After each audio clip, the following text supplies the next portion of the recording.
And welcome, folks, to the talk show, Let the Truth Be Told. I'm your host, Pastor David. And, folks, we got a great conversation going on today. We're going to talk a little bit about the current day situation in Washington, D.C. We're going to talk a little bit more about some of the organizations that have continued to act like they want to help Black people and they get money to help Black people, but they don't invest in the Black community. So if you ain't got nothing to do, call your friends and let them know you're tuned in to Let the Truth Be Told Radio, and I'm your host, Pastor David. Y'all come on in.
Thank you.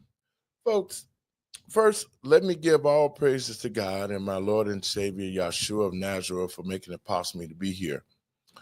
And I want to thank all my listeners, first-time listeners, normal listeners, everybody who are listening to Let the Truth Be Told Radio. The message is getting out. The message of an organization or a radio station or a podcast that's putting good information out, not only for the Black community, but for all Americans.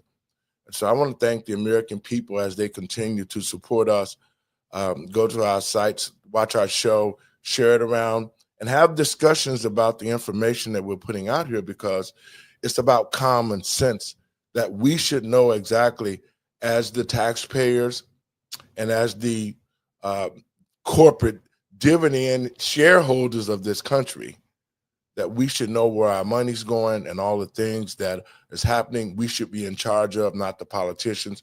So Let the Truth Be Told is going to continue to put information out there that you can use to make good decisions on how you want the political leaders to act in your community. And saying that, let me get my co-host in. Hey, Doc, how's it going? I'm good. How are you? Man, Doc, I am having a great day today.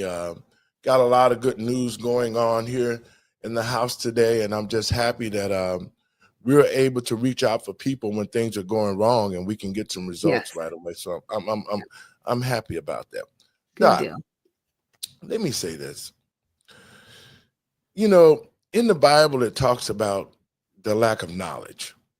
Mm-hmm. And to the American people and patriots across this country, for the lack of knowledge, we saw how our country started to perish, because we didn't know that a lot of the stuff that was going on in the federal government, all the money that was being stolen, all the programs that they put together. See, what we, the people, have to understand is that when we see all of these programs, and believe you me, that the Democrats and those rhino Republicans focus on programs that affect the American people. And I was listening to Steve Harvey this morning, and I really took offense to the fact that they're putting misinformation out. They want the American people and patriots across this country who listen to these shows like the Steve Harvey Show, different shows who promote the food, the God, whatever his name is.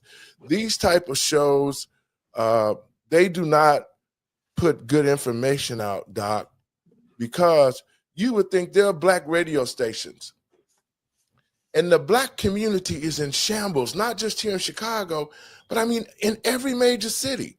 The Black community is suffering. And we have all of these people like Steve Harvey. We got all these rich folks, athletes, the Snoop Dogs. We got all of these people who are Black, but who have not invested money into the Black communities they came from. Your thoughts on that, Doc? Well, with as far as Steve Harvey, he's owned. Let's just be real about Yeah. it. When you see his show or if you hear his radio program, and I've listened to Steve Harvey for years, and he always talks from a position of corralling or culling the Black community. Okay. Now, I'm not using culling in the sense of, trying to off people, but I'm using culling in the verbiage of corralling and making sure that Black people stay in their place. Right? Yes. If we are going to do the house Negro, field Negro situation, just think of Django Unchained and think of Samuel Jackson's character. Right? Keeping the Negroes in line like that, like that's his job. That's his job. Now, as far as like Snoop goes, he was towing the line, but I know him. I don't know him personal, but his last name is Broadus, so he is related to my children. And he did a lot of investing, and he still does, in the Black community in Diamond Bar, California, where he's from, raising his son with the football league. They didn't have a football league, and so he started one. So he's definitely invested back in the children. I know he's not wanted to be in the political spotlight, but when everything happened and they used him in videos and different things like that, they were using his influence. Right. But you did see him show up at Trump's party because he was like, money is green. Well, and I don't see color when it comes to that. You know what I'm saying? So I'm like, I was there. He showed up at the Liberty Ball. I was there. Okay. Yeah. But what I'm saying, and to my Black brothers and sisters who are millionaires, if you are famous, how can you watch the Black community be decimated the way it is? How can you watch Black on Black crime and know that these young people need to be put in some type of direction to make a difference in their lives? If I was a millionaire, there's no way, if I had millions of dollars, there's no way that I could watch the school system in the Black community without me saying, you know what? Let the government have their money and let them have their schools. Let us create our own schools so that we can teach our children about Blackness. See, what's done happened, Doc, is the spirit and the pride of being Black is no longer existence into Black people. Yeah. That's what the enemy did. The enemy told our star basketball players, the Jordans and all the Kyrie Irvings and all the rest of them, don't put your money back into the Black community. They told the college graduates who make hundreds of thousands of dollars, don't put no money in the Black community. But by the way, you can make money off the Black community. Because that's what we've had to happen in our community. It's sad enough that the Black community is suffering because of self-inflicted wounds, because I keep talking about, and I'm saying it all over the country, the Black community needs to reinvest in itself. Yeah, but it's hard to do that when you have people that look like us in positions of authority that give the business licenses to people who don't look like us, but allow them to predominantly be in Black neighborhoods. So how do you recycle those dollars, right? It does start with our local government. And unfortunately, that's how they've been able to keep the Black community disjointed, separated, and dirt poor. Well, it's just like the situation that we stumbled upon with the programs that by the Climate Equitable Jobs Act. The Urban League, you're talking about 548 Foundation. These are all the Divine Nine people who got together. And see, Safer Foundation, all of these Black supposed organizations, they have not been conducive to help the Black community. They have been parasites the whole time.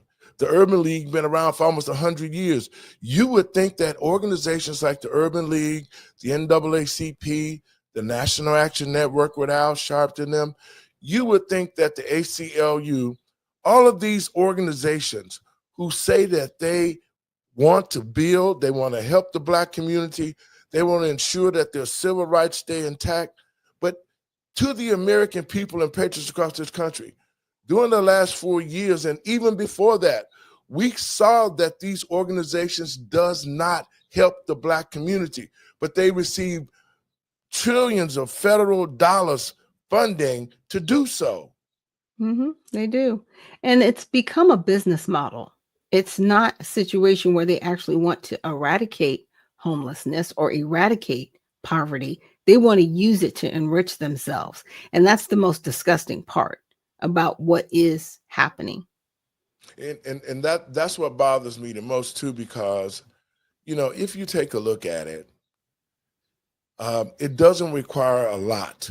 It just requires some type of unity and some honesty and integrity, because all the money that is going through the Black community, that are going to these NGO organizations, that money is not even touching the Black community to creating the economics. It's not touching the community to where that Black people can learn about financial literacy. These organizations are not putting in any money or creating economics to say, hey, you know what, Black people, we need to be organized and let's open a bank. These organizations like the Urban League, the Safer Foundation, which help ex-offenders, they don't do nothing. They've gotten trillions of dollars off the Black community because some of them are written into legislation. And I'm putting this information out there. So Black people, we need to research these things. We need to research organizations like the Divine Nine. We need to research the Urban League and the Safer Foundation. We need to research the 548 Foundation. These foundations are the ones who are the gatekeeping Negroes. And when the dollars come to the Black community to uplift it, see, that's the reason why so many people of different origins come to the Black community, because they know that they can get money out of these NGOs, whether they get a small amount, they still get it. And then the NGOs take over 80% of the money and put it in their pocket and don't have to be accountable, Doc. No. And you know, that's what you stumbled across, right? Yes. You actually did stumble across that last week, and they weren't expecting you to. That's why they were trying to run you up out of there. Like, no, how dare he? But see, they were triggered by your hat. Just by Had they not gotten triggered, would we be here right now having this conversation? No, Do you we know what wouldn't. I'm saying? Well, you know, I find it interesting. God has a way of always exposing things, and to the American people and patriots across this country, if you didn't hear, I accidentally stumbled up on a way that these NGOs, especially in the Black community, they're taking federal dollars and they're hiding illegals. They're giving them identities, and they're using Black people names and social security numbers, and our children, you know, the mindset that make them think that they can get help, but they're not helping our children and they're not helping the Black community. So it wasn't by accident. God put me there for that reason. And I'm going to tell these organizations and the NGOs who are listening to this show, I know you listening to this show, but I can guarantee you this. This was the biggest mistake that you ever made. To all of the Safer Foundation, the 548, I'm going to call your name out.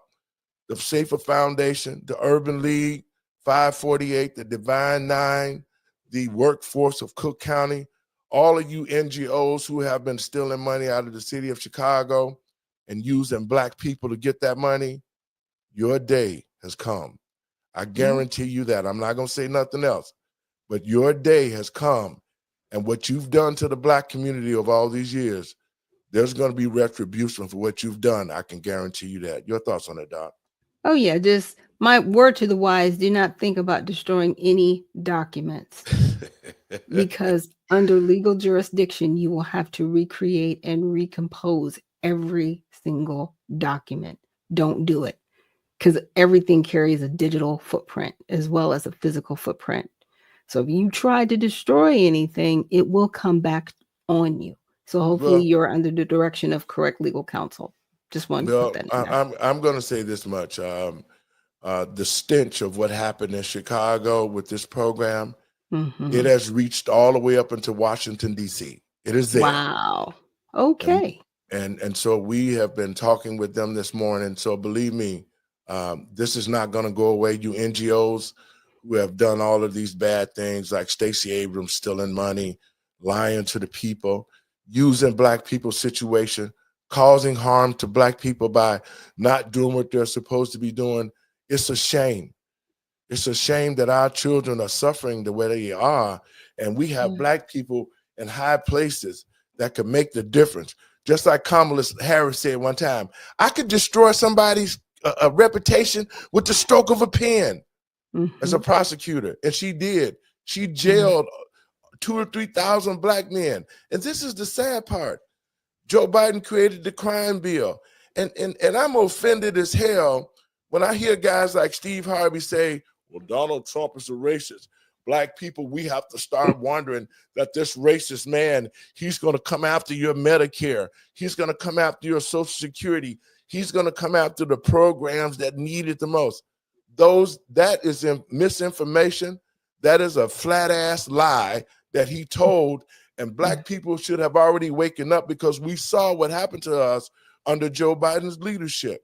We saw Right. the illegals. We continue to see millions of dollars being siphoned off, given to them, just like here in Mhm. Chicago. Black people, we've seen J.B. Pritzker take money out the Black community and give it to illegals like these. We've seen it.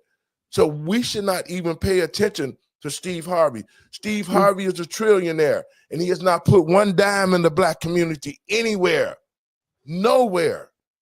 Mm-mm. And so Not when that we where you can see it. no, and you won't see it. And that's why I say I have a bone to pick with all these rich Black people, all these Black people that make millions of dollars off Black people. And then you don't have the pride of being a Black person, because just like Muhammad Ali loved Black people. That's why he went to jail, because he wanted to uplift Black people. Lou Alcindor, Kareem Abdul-Jabbar, all of these, the same man. But what I'm saying is they had a love. George Foreman had a love for Black people.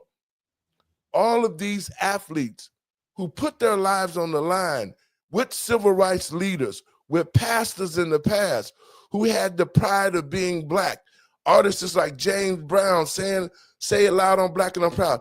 All of these Black leaders in our community stood together to uplift the Black community.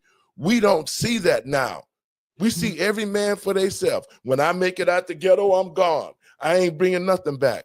And thus, don't complain when your child is laying on the ground and there's a chalk line around him, and you wonder why it happened, when you got all this name and fame and you won't even reinvest into your own people, Doc. Well, I was talking to a friend of ours, my husband and I, at karaoke last week, and he reminded me of, I want to say, FDR's plan, and then LBJ, was it the Great Society or something to that effect. And it started decades ago, even before the civil rights movement, but it Mm-hmm. was always meant to destroy the Black community and the American society as a whole and lead us down the pathway of socialism, where there's only a small percentage of those on top and then everyone else is at the bottom.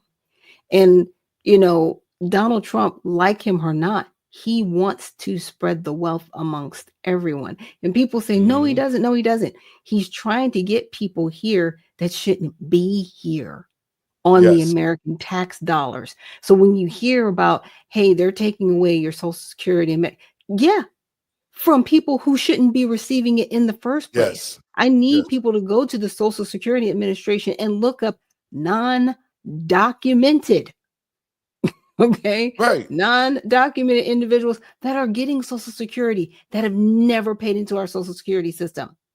They've been getting it. And this is the whole Yes. thing. And this is why I say what we uncovered by accident. See, to the American people and patriots across this country, these governors like J.B. Pritzker, they knew what they were going to do with these illegals. And that's why they emptied out all the other programs to invest into this, because they could walk away with trillions of dollars and it not even be seen as though, because they felt right now, leadership felt that the grassroots black community is so beat down that they have no way to protest when they get caught stealing. JB done got caught stealing. Brandon Johnson done got caught stealing. They were all out there in DC lying about the things that they were doing, and they've been helping these migrants. That's because it's lucrative for them to help the migrants, because they can take the taxpayer dollars and say, well, you know what? I'm going to give them 10 cents out of the dollar and I'm going to keep 90% myself. Right. That's the type of dealing that they're doing. And that's why you see these mayors in these blue cities and these blue states, the politicians in these states are just stealing the damn money from the taxpayers blatantly. Yeah, and they're still trying to protect them. It's crazy. And the thing of it is, it's the mindset of the black community, because we got black people stealing from black people, locking black people up, selling black people out, using, abusing them, giving them money, and yet the black community is not flourishing at all. Yeah, because even Kathy Hochul, she's still trying to protect illegals in her state and actually training them on how to evade ICE. In my opinion, she needs to go to jail. Well, you are, yes, directly thwarting and, an official investigation by ICE, and you're telling people how to get away with it. Yeah, you need to go to jail. You know what? That's the same time. And I'm glad you said that, because in this situation that we stumbled up on, it's the same type of situation. It is J.B. Pritzker who created a law, and this is the scary part of it. In 2021, he created the legislation, this Climate Equitable Jobs Act. And so it has been going for about 3 years now. And you've got people information and you have not put them in the program. So the question is, where is the money going? Where's the money been going to that time? Yeah. So now all of a sudden it's a situation to where you need to use these black people now, because the door has been opened. And see, what J.B. Pritzker did here in the state of Illinois, he created a law, and people don't know about this.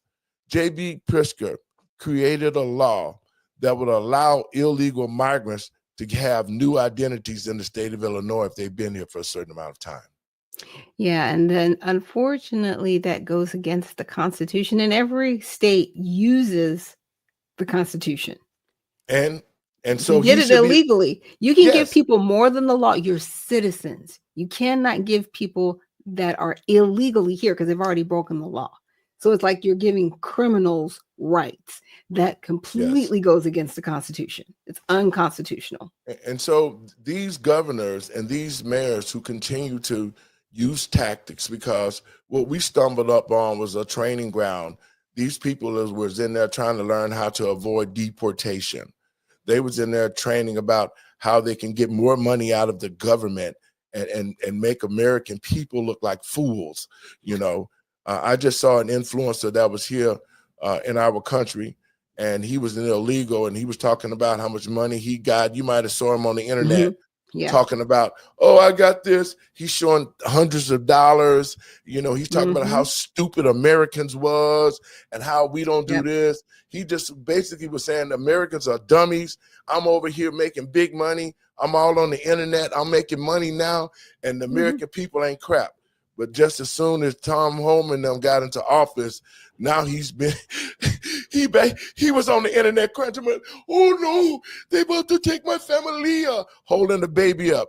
You wasn't holding the baby up when you had them dollars in your hand. Now look, the baby can go with you. You don't have to leave the baby here. Yeah, now they got deported, and now he wants sympathy. So I mean, what President Trump is doing with Tom Homan them is the correct thing that the American citizens need done. We need that. They don't need to be in our country running our Social Security plan up and they never put nothing in. They don't need to be having housing and told that they can come and squat. See, these are the things they told that we can squat in America. We can take houses. We can just take whatever we want. No. Just go to the black community. They don't have nothing. And that's the linchpin right there. Yep. You're not saying go to Martha's Vineyard and do it, or No. Beverly Hills, or anywhere else. You focus on the Black community because you already know that we're at the bottom and we're already being taken advantage of. And the thing that hurts the most, in my opinion, is that these governors and these mayors have allowed it. You shouldn't be able to show your face to a Black person in the country. Newsom, Holcomb, Exactly. Yes. Pritzker, Yep. Johnson. Johnson.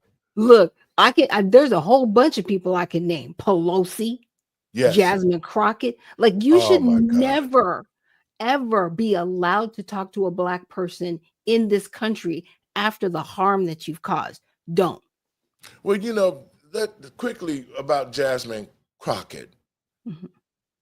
She's from Texas. Yes. And where she represent, there's no economics going on. This crime see, those are the things that I'm talking about. You got Black people that's in places that can make a difference in their communities. And yet she out here running her mouth with the fake nails, with the fake hair, with all the makeup on, looking like something that she's not. She does not represent a working class people. No. She is a parasite. No, she's not concerned. She's concerned about how much TV she can get on and how she can flump her hair and talk about somebody on Hot Wheels, and her community is a hot mess. It is.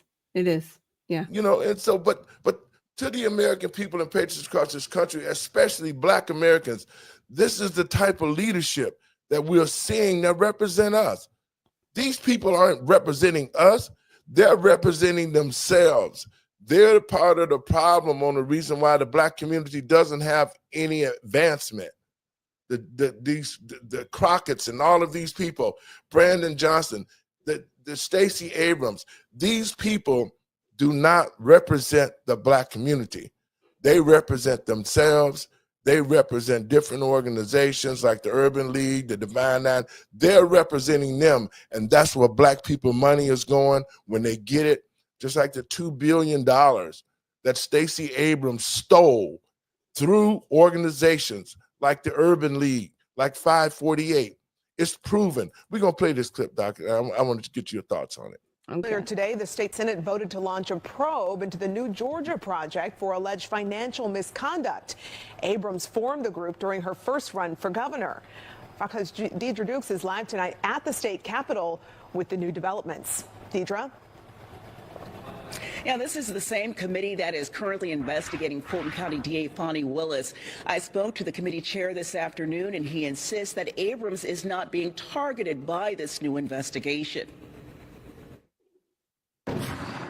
Senator Bill Cowser sponsored SR 292 to open a probe into the new Georgia project, which was formed by Stacey Abrams after the grassroots organization was fined $300,000 by the State Ethics Commission for allegedly functioning as an illegal super PAC during Abrams' 2018 gubernatorial campaign. So nobody is after her individually.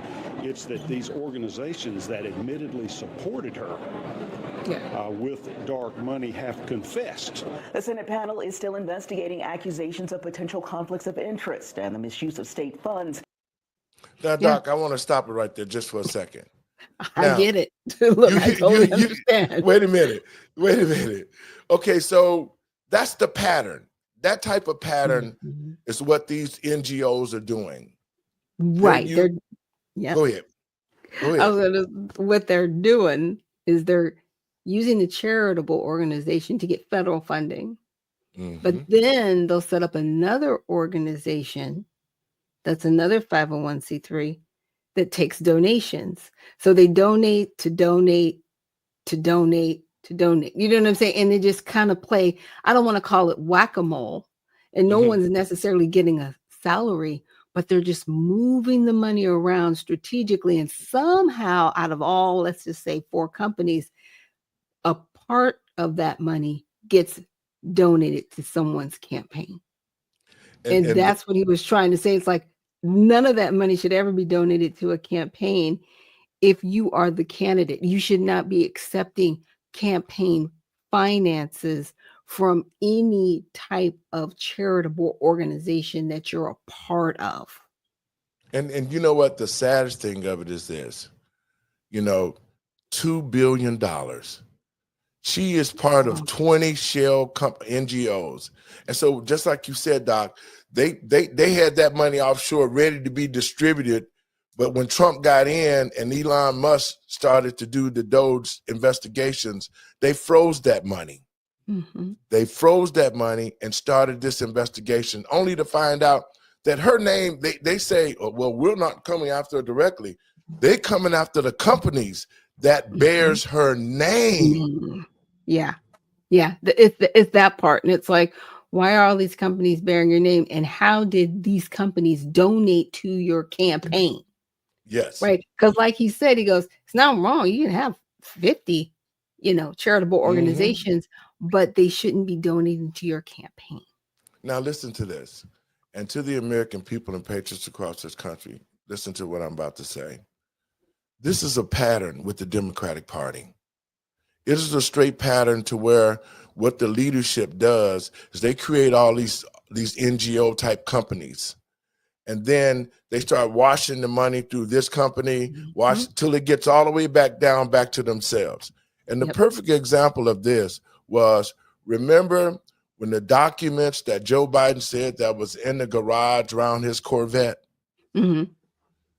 Joe Biden, he was the vice president. First of all, he should have never had documents. That means that President Barack Obama gave him the keys to get the documents, and he should be charged too. I hope that's coming down the pipe.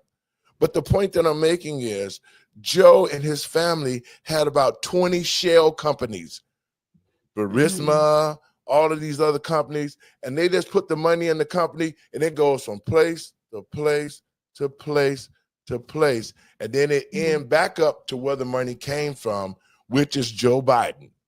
Stacey Abrams used the same technique. That's the technique that's being used across the country to take federal taxpayer dollars, is to say, I'm going to help a certain group of people. And I'm going to get this money, and I'm going to put that money and to say, we're going to do voters' rights and all this other kind of stuff. That money never gets there. It's going from place to place to place. And this is a pattern. Yes, this is the pattern that the politicians are using, especially the Democratic leaders are using this type of program and this type of pattern to be able to take money from the American people and never do anything to make changes. But on paper, they look like they're rebuilding the world and the Black community should be self-sufficient. That's what they're doing on paper. But it is not showing in Chicago. It's not showing in Georgia. It's not showing in New York. It is Black people and these Black NGOs that are stealing money from Black people, not putting the money where it's supposed to go. And to the American people and patriots across this country, it's time for it to stop. Oh yeah, but trust me, I'm learning on the outset because I'm the founder of a political party, and recently someone asked me to sit on a board of an organization, and at first I was like, yeah, and then a couple weeks passed and I was like, that's probably not the smartest thing to do, so I declined. And they were kind of sad I was leaving. I said, look, here's the thing, as the founder of a political party, I cannot be on your board. Now, if there's an event you guys want me to show up at or speak, or I can do those things, but I cannot be a member of your organization, because just so to speak, if that organization wanted to donate money to the Redemption Party, now they can do it in a clean way, right? Because I'm not a member of that organization. But if I was a member, it would put a cloud of speculation around it. And I'm just kind of, just being simple, using myself as an example, but it's like, no, like I even have my own company, and the things that I do for my company are completely separate from what I do as, the founder of the party. They're two separate lives. And this is something that Stacey Abrams, unfortunately, the lines got blurred, clouded, and they were, intersecting, let's put it that way, right? Where they should not have.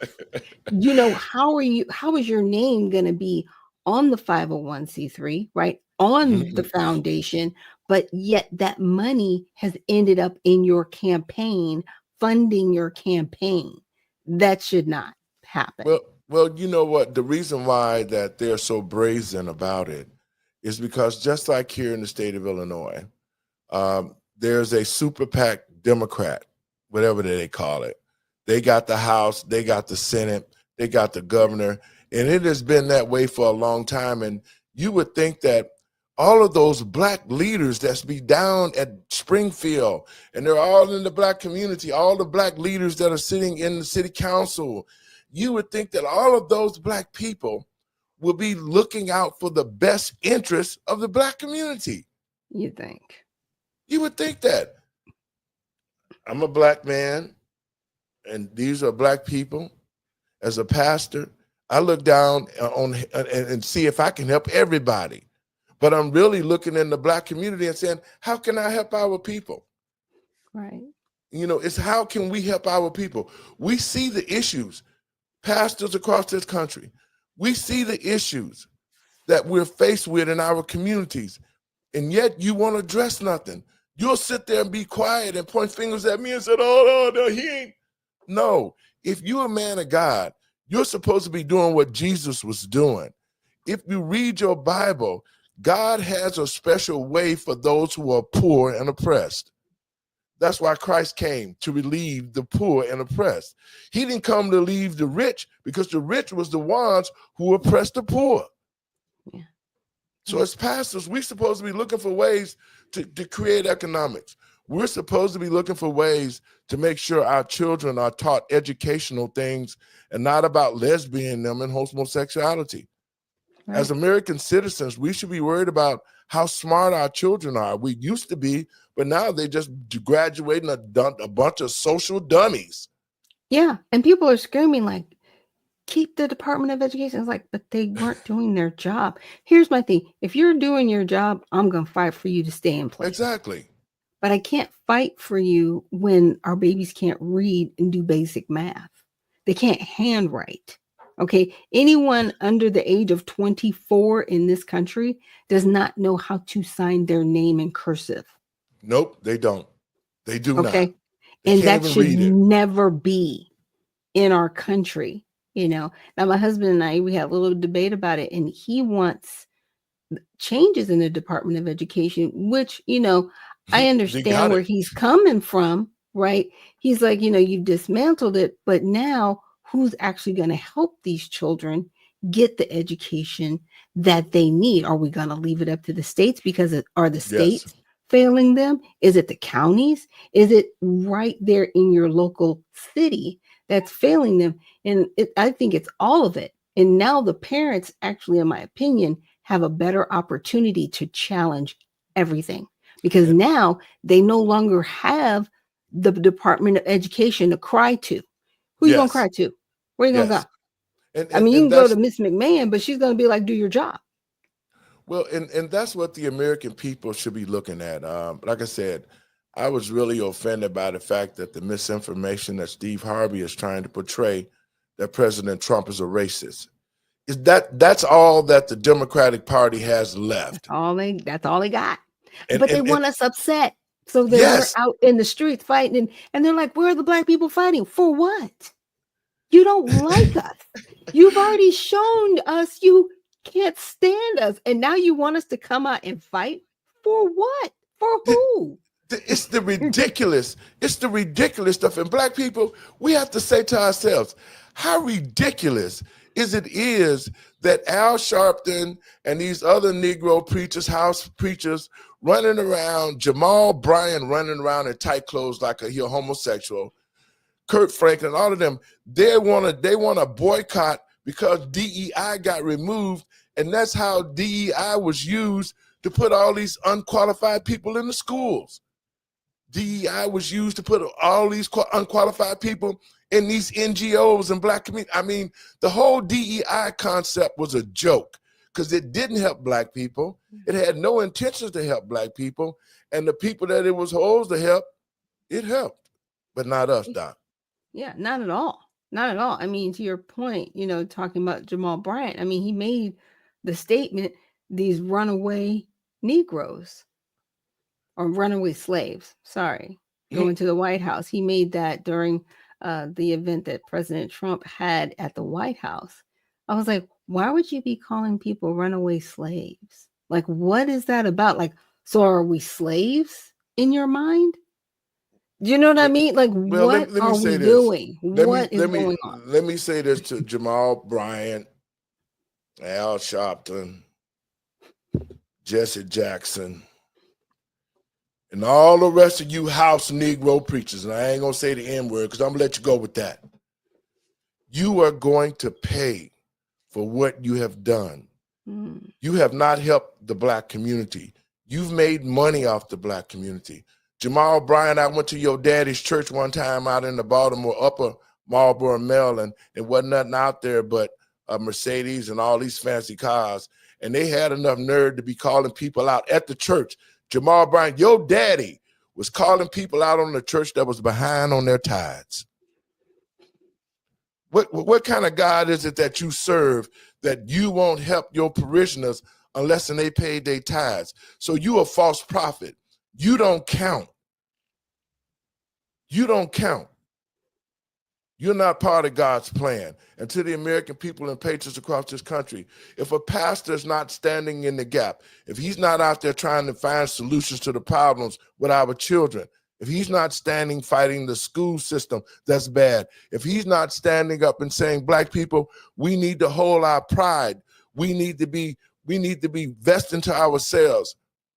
If pastors are not trying to do what I'm trying to do to bring our community back to some structure, they're not working with God. I can tell you that, Doc. Yeah, I mean, and you're extremely correct. I'm grateful for the church that I attend that we actually go through the Bible and we have different series to help us grow. And we're given practical biblical information so that we can grow as disciples.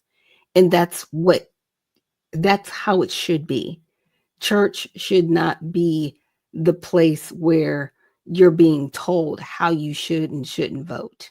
Right. Exactly. My pastor, he says, don't call me Republican or Democrat, call me a Christian, and he's like, you need to vote what's in your best interest. He goes, Exactly. I don't know what your best interest is, but you need to vote in your best interest to take care of your fellow man and yourself. Well, right. We're supposed to stand in the gap as pastors. I tell people, because we still are citizens as well, you have the right to vote. I'm not going to tell you who to vote for, but I will tell you to research. That's what I would tell you to do. Yeah. And as a pastor and as a citizen, I did my research on the Democratic Party. See, the Democrats don't want nobody to know that it was them that destroyed the Black Wall Street, which was the economic engine that would have put Black people financially over the top in America. See, they don't want you to know that. The Democrats don't want Black people to know that when I hear Steve Harvey talking about somebody being racist, that the Ku Klux Klan was a division of the Democratic Party to scare and destroy Black people's homes and to hang them. This all came from the Democratic Party. So Black people, we're voting for our own demise. How can it be that the Black community has never recovered after Black Wall Street? Because the Democrats got us, Lyndon B. Johnson drawed Black people in. And he said this, hell, if you give them niggers welfare, they'll be voting for us for the rest of their lives.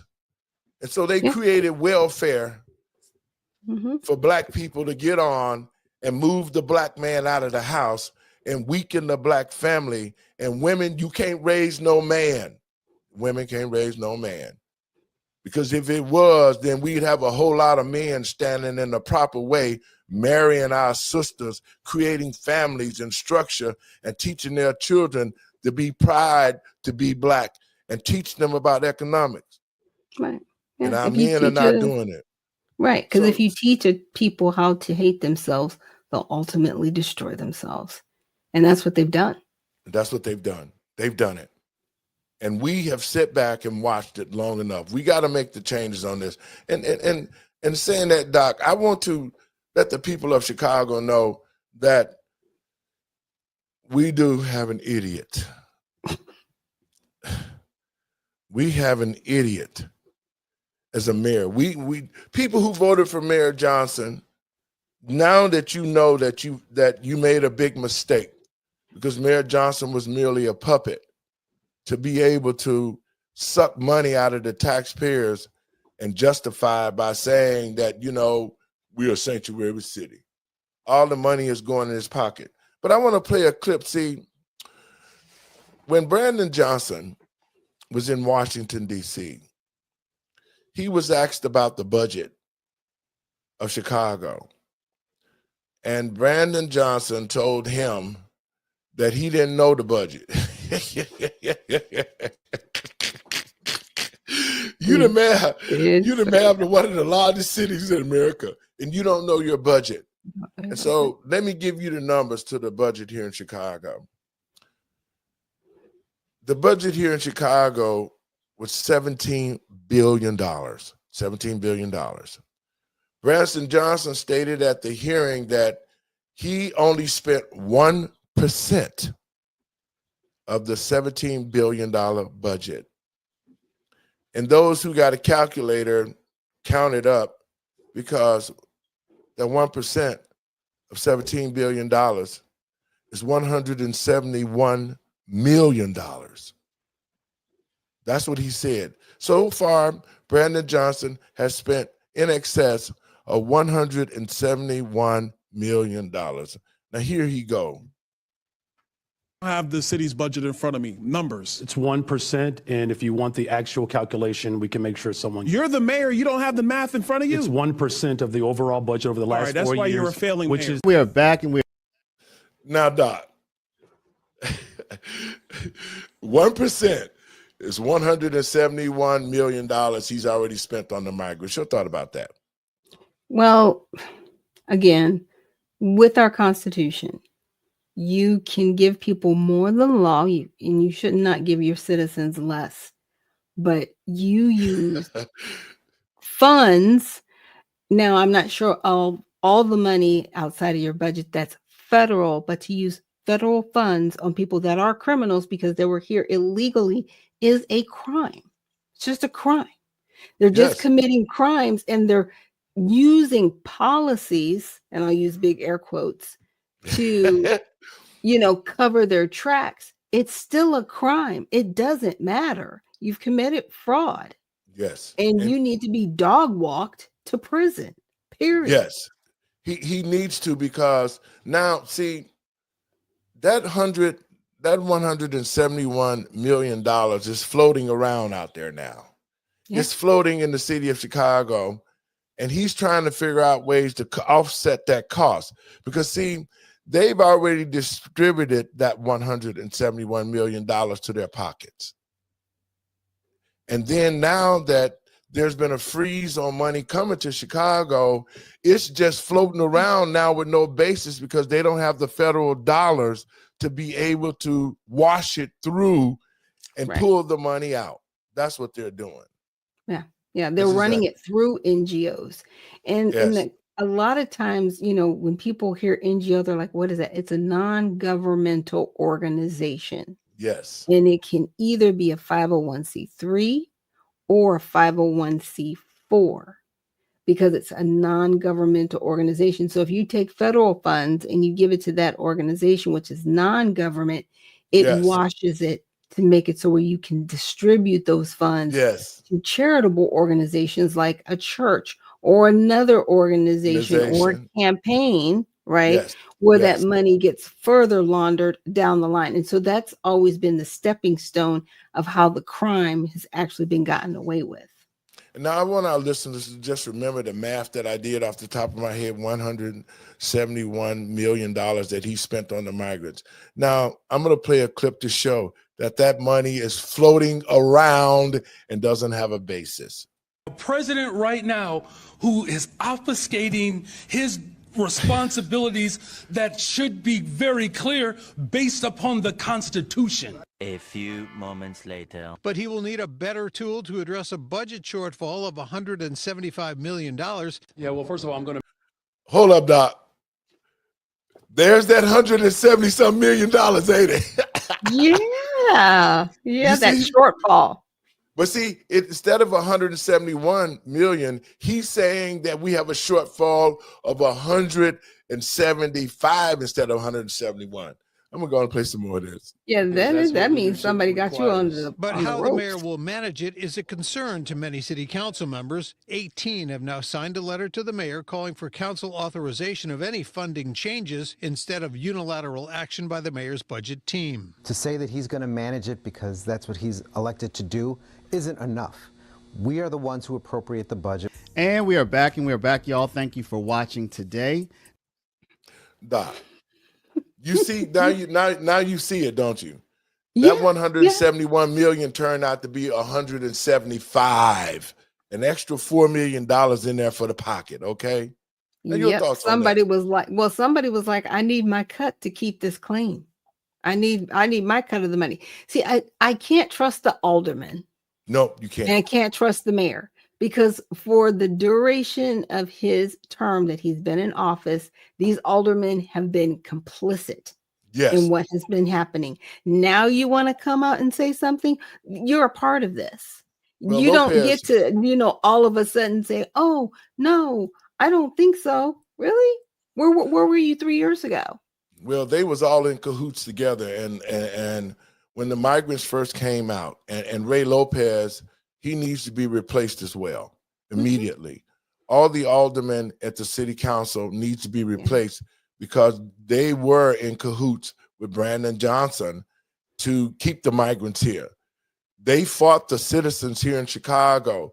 They pulled all sorts of shenanigans like shutting down the meetings so that they couldn't vote against the sanctuary city.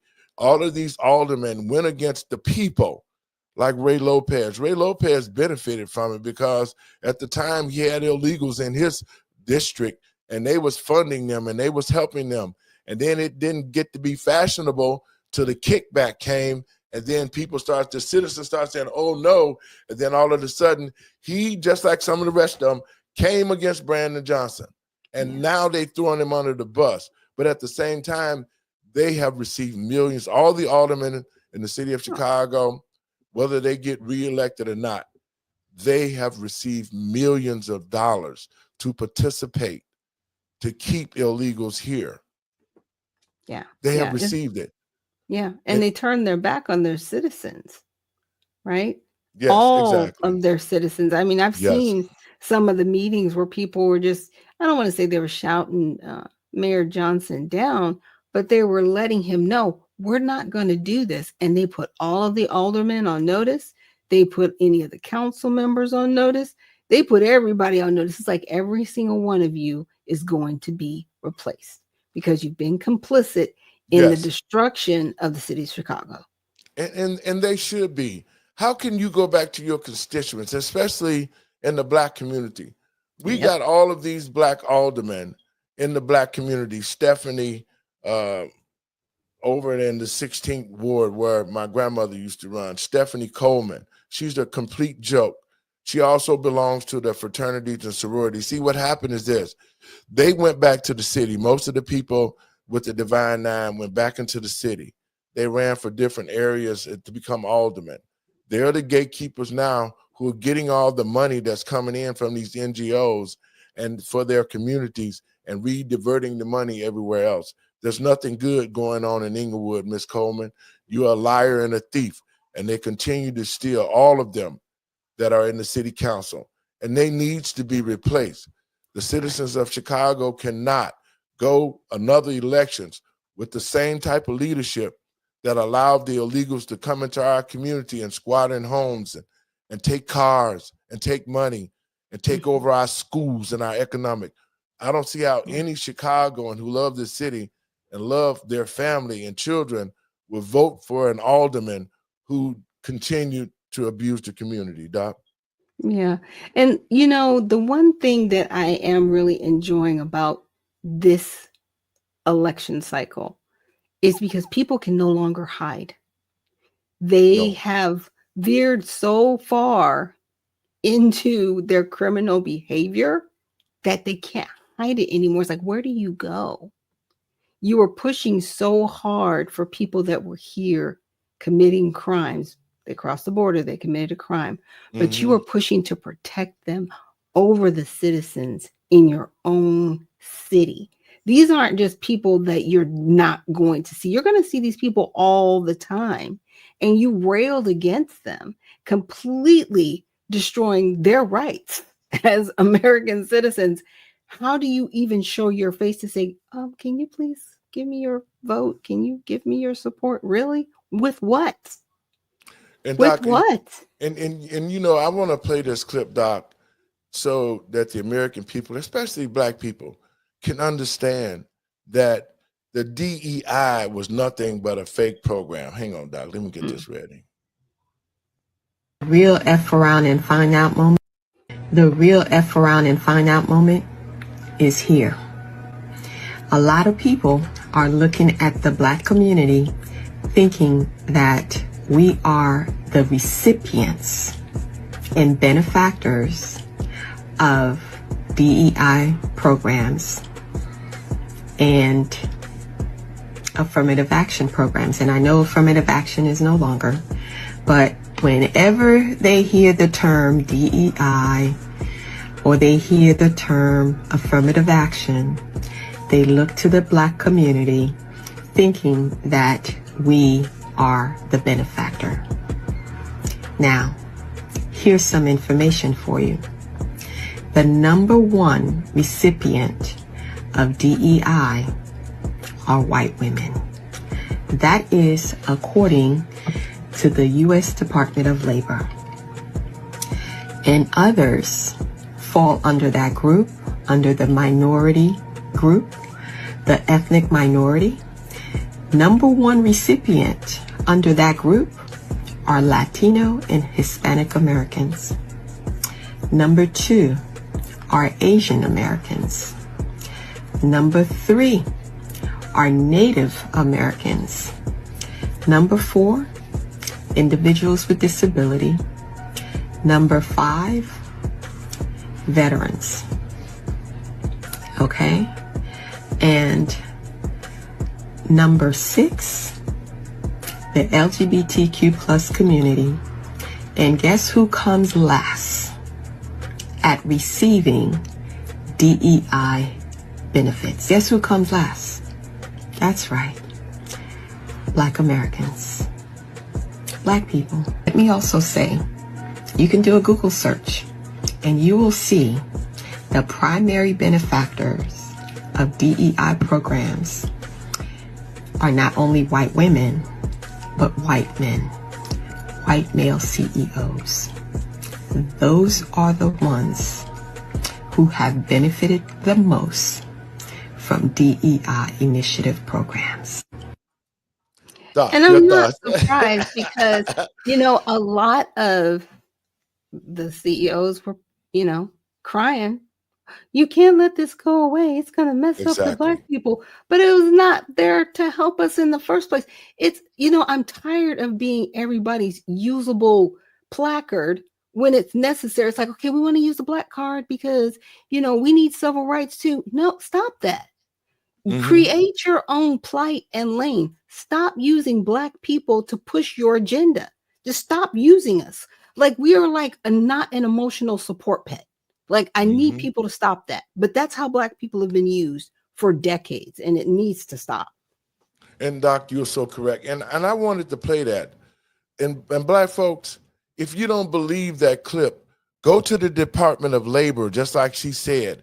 Google it yourself, and you'll see that Black people are the last on the list to receive DEI benefits. And that's the problem that we're having because these NGOs, the Safer Foundation, the Urban League, the 548 Foundation, the Divine Nine, they have been using these DEI programs to get money, but yet not use Black people to be put into the program to make a difference. Yeah. And one thing I do appreciate about Byron Donald, I heard a short take on him with the Breakfast Club. He said, you know, the Black community does need economic development because it was destroyed. And I appreciated the way he presented that and the argument that he made, because it's true. It's true. Our community was purposely targeted and destroyed. It's still being targeted and destroyed. But the one thing that I can respect from Byron is that he's at least acknowledged it and he wants to do something about it. That's different from Jasmine Crockett running around saying, this person is racist. I can't believe this person said this. This, government Hot Wheels. Like, she's not trying to solve the issue, and she knows there's an issue. So when I look at both of those House representatives and comparing the both of them, it's like, yeah, I might not agree with everything that Byron Donald says, but I can't agree with that. It's like, yes, the Black community does need economic development to be built up financially. And that's what is needed in these blue cities, because the fact of the matter is a lot of the children that are out here committing crimes, they don't know anything else. They don't know how to be men. Women don't know how to be women.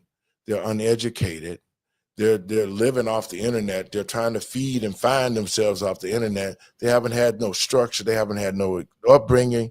And the most important thing, they have no spiritual foundation. They have no spiritual foundation. They have no protection. They don't know about Christ. They don't understand God because it's not taught to them. And that's why our children are heartless and cruel and will do anything, is because they don't know nothing about Christ. They don't have nothing inside them that would say, hey, you know what? I'm not going to kill that person just because I'm high or drunk. And that's why our communities are war zones, because parents have failed their children. They failed to teach the children, and they failed their children by letting the government come into their families and into their homes. Like Lyndon B. Johnson said, give them welfare and we'll control them forever. That's what parents have failed. They've used these programs that we see that have destroyed the Black community. They never was meant to help us. They was only meant to discriminate and to keep us in a place of obscurity. Dr. Lazarus, we got to get out of here. Yes. So again, thanks everybody for joining us. And also thank you for following Unfiltered Vision News. And as I like to always say, when you see these things occurring, look up, for your redemption is near. And please check out the USA Redemption Party at usaredemptionparty.com. We are looking for candidates to be servants of the people, not politicians, and also members of our party to help those candidates win races all over this country. I know this year is going to be a phenomenal year going into 2026 and 2027. I'm just looking forward to seeing some big changes across this country and really see the Redemption Party make a mark. Well, Doc, I also want to talk about your Unfiltered show. Let people know where you're going to be at in the next couple of weeks or so. Yes, I will be on Let the Truth Be Told network, which you will be able to find on iOS and Android devices, and also on Roku. So if you have a Roku television, it'll be an app that you can download, even if you have a Samsung television. So any smart TV you have, you can download Let the Truth Be Told network. We're going to have some amazing shows. Andre Barnes of Numbers USA, he's going to have a television program. We're going to have, like I said, just a really incredible lineup. We picked up the All-American show. That consists of Nicole Lee, Ambrose, and Brother Field. These are shows that Miss Ambrose is working out of the White House.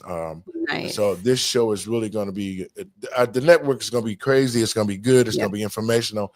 And we'll let everybody know where to tune in at. It's coming up. We're finishing up right now, getting the platform built. So it's going to be good, Doc. I'll see you tomorrow. No, I'll see you a little later on. So have a good evening. We'll talk soon. Folks, I want to thank you for tuning in and watching the show. I'm going to ask you to share it around. Go to rumble.com/user/David 1050 David Lowe 1057.